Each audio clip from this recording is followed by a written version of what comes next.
Hello students, आज हम 8th class का भूगोल की बुक का फर्स्ट चैप्टर करेंगे संसाधन। संसाधन का मतलब होता है ऐसी कोई भी चीज़, ऐसी कोई भी वस्तु जो हमारे लिए उपयोगी है, मतलब यूज़फुल है हमारे लिए, जिसको हम यूज़ करते हैं। जो हमारे लिए वेस्ट है वो संसाधन ही है, जो हमारे लिए यूज़फुल है वो हमारे लिए संसाधन है। तो इस लेसन में शुरुआत में एक एग्जाम्पल से आपको समझाया गया है। मोना और राजू अपना घर साफ करने में अम्मा की मदद कर रहे थे। इन सभी चीज़ों को देखो, कपड़े, बर्तन, अनाज, पंखा, शहद की बोतल, किताबें, इनमें से प्रत्येक उपयोगी है। मोना ने कहा, इसलिए ये महत्वपूर्ण है। अम्मा ने कहा, ये संसाधन है। संसाधन क्या है? अम्मा से राजू ने प्रश्न पूछा। अम्मा ने बताया, प्रत्येक वस्तु जिसका उपयोग आवश्यकताओं को पूरा करने के लिए किया जा सकता है वह संसाधन है। अपने चारों ओर देखिए और निरीक्षण कीजिए। आप संसाधनों के विविध प्रकारों को पहचानने में सक्षम होंगे।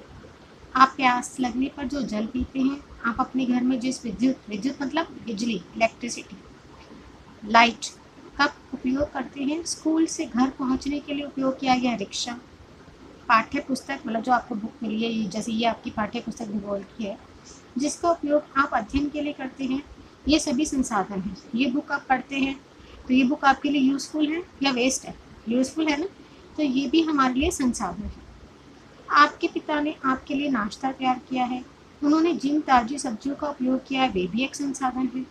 जल, विद्युत, रिक्शा, सब्जियां, पाठ्य पुस्तक, सभी में कुछ ऐसा है कि एक जैसा क्या है, उनमें से सभी वस्तुओं का उपयोग आपके द्वारा किया गया है, इसलिए वे उपयोगी है, मतलब यूजफुल है। एक वस्तु अथवा पदार्थ की उपयोगिता उपयोगिता अथवा प्रयोज्यता ये सेम ही है, मतलब यूजफुल, उसकी नीड, उसकी इम्पोर्टेंस।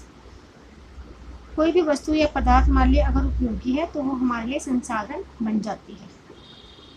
राजू अब जानना चाहता था कि कोई भी वस्तु संसाधन कैसे बनती है। अम्मा ने बच्चों को बताया, वस्तुएं उस समय संसाधन बनती हैं जब उनका कोई मूल्य होता है। मूल्य का मतलब वैल्यू होती है उनका। इसका प्रयोग अथवा उपयोगिता इसे मूल्य प्रदान करती है। अगर वो आपके लिए यूजफुल है, उपयोगी है, तो आप उसका मूल्य भी चुकाएंगे। सभी संसाधन मूल्यवान होते हैं, अम्मा ने कहा। मूल्य का अर्थ महत्व होता है। वैल्यू का मतलब क्या है? उसकी इम्पोर्टेंस। जैसे आपके घर में अगर कोई वेस्ट पुराना फोटो फ्रेम पड़ा है और वो बिल्कुल ख़राब हो चुका है और आपके लिए अब उसका कोई महत्व नहीं है, कोई इम्पोर्टेंस नहीं है, तो आप क्या बोलेंगे कि इसको फेंक दो, अब इसकी कोई वैल्यू नहीं है, ऐसे ही बोलते हैं। तो मूल्य का होता है वैल्यू, यानी वैल्यू या इम्पोर्टेंस से ही पता चलता है कि वो हमारे लिए उपयोगी है या नहीं। कुछ संसाधनों का आर्थिक मूल्य, आर्थिक का मतलब रुपयों में होता है, जबकि कुछ संसाधनों का आर्थिक मूल्य नहीं होता, यानी कि उनके लिए हमें मूल्य रुपए नहीं चुकाने पड़ते। उदाहरणार्थ मतलब एग्जाम्पल के लिए धातुएं, धातु मेटल को कहते हैं हम, धातुओं का आर्थिक मूल्य होता है, लेकिन एक मनोरम दृश्य का आर्थिक मूल्य नहीं होता। लेकिन ये दोनों ही महत्वपूर्ण है और मनुष्य की आवश्यकताओं को पूरा करते हैं। देखिए, हाँ, इस पैराग्राफ को फिर से समझते हैं। इसने कहा है इस पैराग्राफ में कि धातुओं का आर्थिक मूल्य होता है। धातु मेटल्स जैसे सोना, चांदी, लोहा, तांबा, पीतल, ये सभी धातु हैं। तो धातुओं को आप मूल्य चुकाकर, पैसे चुकाकर, रुपए चुकाकर उनको खरीदते हैं।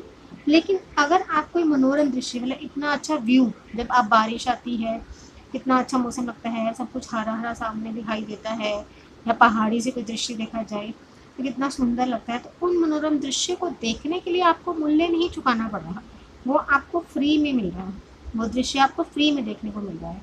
लेकिन वो भी आपके लिए संसाधन है, वो भी आपके लिए ज़रूरी है। क्यों ज़रूरी है? क्योंकि उस सीनरी को, उस व्यू को देखकर हमारे मन को एक अलग सी संतुष्टि मिलती है, तो हमारी आवश्यकताओं को पूरा कर रहे हैं, तो ये भी हमारे लिए संसाधन है। नेक्स्ट पैराग्राफ पढ़ते हैं। कुछ संसाधन समय के साथ आर्थिक रूप से मूल्यवान हो सकते हैं। जैसे पहले के ज़मानों में हमें पानी के लिए कोई मूल्य चुकाना नहीं पड़ता था, पानी का कोई बिल नहीं भरना पड़ता था, लेकिन आज के समय में हम पानी का भी बिल भरते हैं। तो इसलिए समय के साथ अब वो आर्थिक रूप से, यानी कि रुपए के रूप में मूल्यवान हो गई है।